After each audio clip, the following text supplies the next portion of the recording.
Hi guys, well it seems to be the season for new case releases, and today is the turn of Corsair to show their hand with another mid tower. So joining what they classify as the smart case iCUE series is the 465X RGB, and it'll be immediately apparent that this model here is all about showcasing your kit. 465X features 4mm glass side and front panels, and marrying up with that, Corsair includes a trio of LL120 RGB fans. Those fans link directly into the lighting node core, syncing up with the iCUE ecosystem. And so 465 is available in black or white. We've got the white version here today. You're going to be able to pick it up for $109 in the UK, $150 in the US, and at the moment we don't have the Aussie pricing.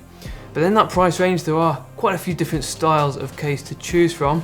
This one here today kind of focuses more on showcasing your kit, visual kind of showcase with the glass panels and of course airflow. So let's jump in and check it out. Before we get into our review, today's video is brought to you by Stormforce and their Onyx GTX 1660 Ti Ryzen 5 3600. This is a pre-built system which comes in at under £1,000. We recently tested out this unit, and not only does it offer great performance from current gen AMD hardware, but it provides you great value for money if you're wanting to jump into 1080p gaming with Nvidia's GTX 1660 Ti. Stormforce also give you a 3-year collect, repair and return warranty on their systems. For more info on this, be sure to check out the link in the description. Beginning then at the front of 465X, we have a tempered glass panel which almost appears to hover over the front section. In order to utilise a transparent panel, Corsair has designed the front to have large gaps down each side for ventilation. Those gaps give the fans at the front enough room to pull in the cool air. As you can see, the design certainly showcases those cooling fans very well indeed. Now this panel can be easily removed. All we've got to do is detach those thumb screws. And after lifting off that panel, we have access to a magnetic dust filter that can obviously be removed and cleaned. Underneath that filter, we have 3 LL120 RGB fans. So those are positioned as intakes to bring in cool air across the system. It is also possible to switch out those fans for 2 140mm fans instead.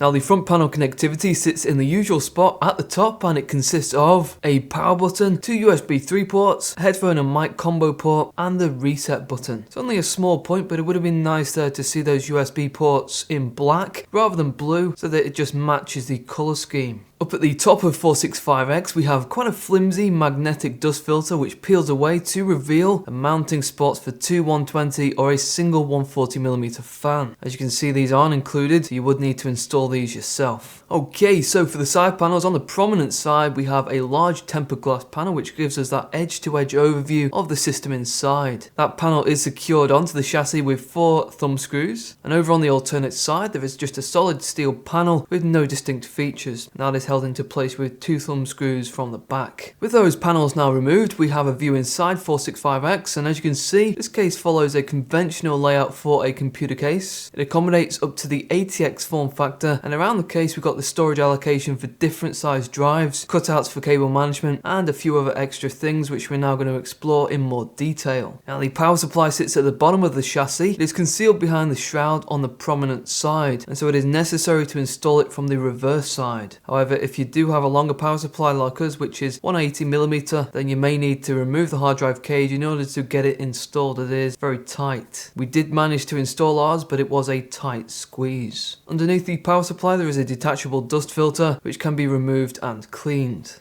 Above the power supply we have a series of 7 horizontal PCI covers and 2 verticals. And you can see we've used those vertical spots to install our graphics card, and that gives it a rotation so you can see the full design of the card, which is quite nice. We are a bit disappointed that these PCI covers use just standard screws. It can make the install process a bit trickier. And the vertical covers, once removed, cannot be put back onto the case, and so those are disposable plates, which on a case of this price is unacceptable. Sadly, there is no rear exhaust in this case, so that is something you'd have to add in yourself, and 465X can accommodate a 120 here. And so far as cooling is concerned, we have just a push airflow style across the system, no exhaust. Switching over to the alternate side, we have all of our storage, and so this takes the form of a hard drive cage for the 2.5 inch and the 3.5 inch drives. Larger drives just drop into the tray in a toolless fashion, whereas the smaller drives just need screws underneath. And then we have two metal trays which are exclusively for 2.5 inch drives like an SSD. The trays are fixed onto the back of the Mobo tray with a thumb screw, and the screws just need to be attached to the underside. We also get two additional spots next to the board for further SSD installation.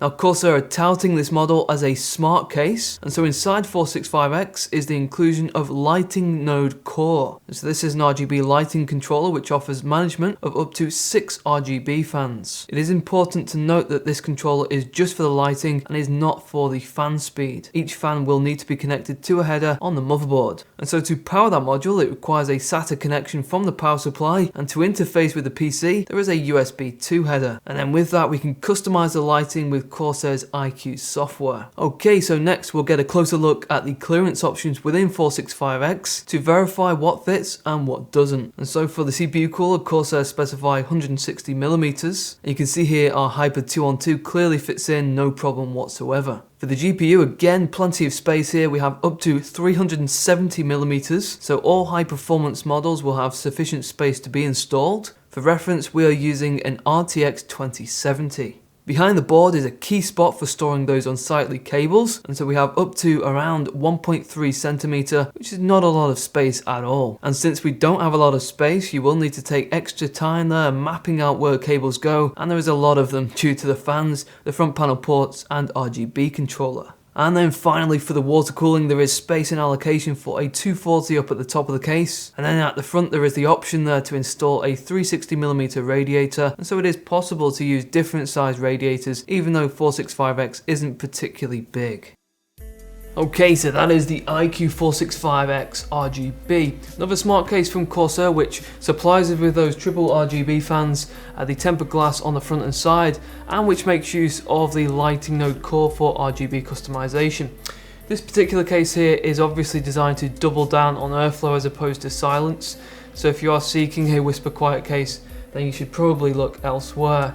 You know, having those fans at the front there and that massive gap does mean that there is plenty of noise leakage. Build quality on this is fairly good, though admittedly there are some areas which could be improved. We get a flimsy dust filter at the top, and the vertical PCI covers, once removed, cannot be reattached to the case. And on a case costing this much, you don't expect that. Inside we have all the space for top end gear, whether that is the cooler, GPU, storage, though there isn't a lot of space for cable management, which can make the install process a bit of a challenge. From a visual point of view though, this case looks fantastic if you're into the bright lights and RGB. But anyway guys, what do you think of this new case here? Cast your vote in the top right corner. Now as always, we will be doing a full review on this 465 here to reveal what the cooling is like. So if you're interested in finding out what the thermal performance is like, then head on over to that review. The link will be on the screen and in the description. Please support the channel by liking this video, subscribing to the channel. Take care, and I'll see you guys next time.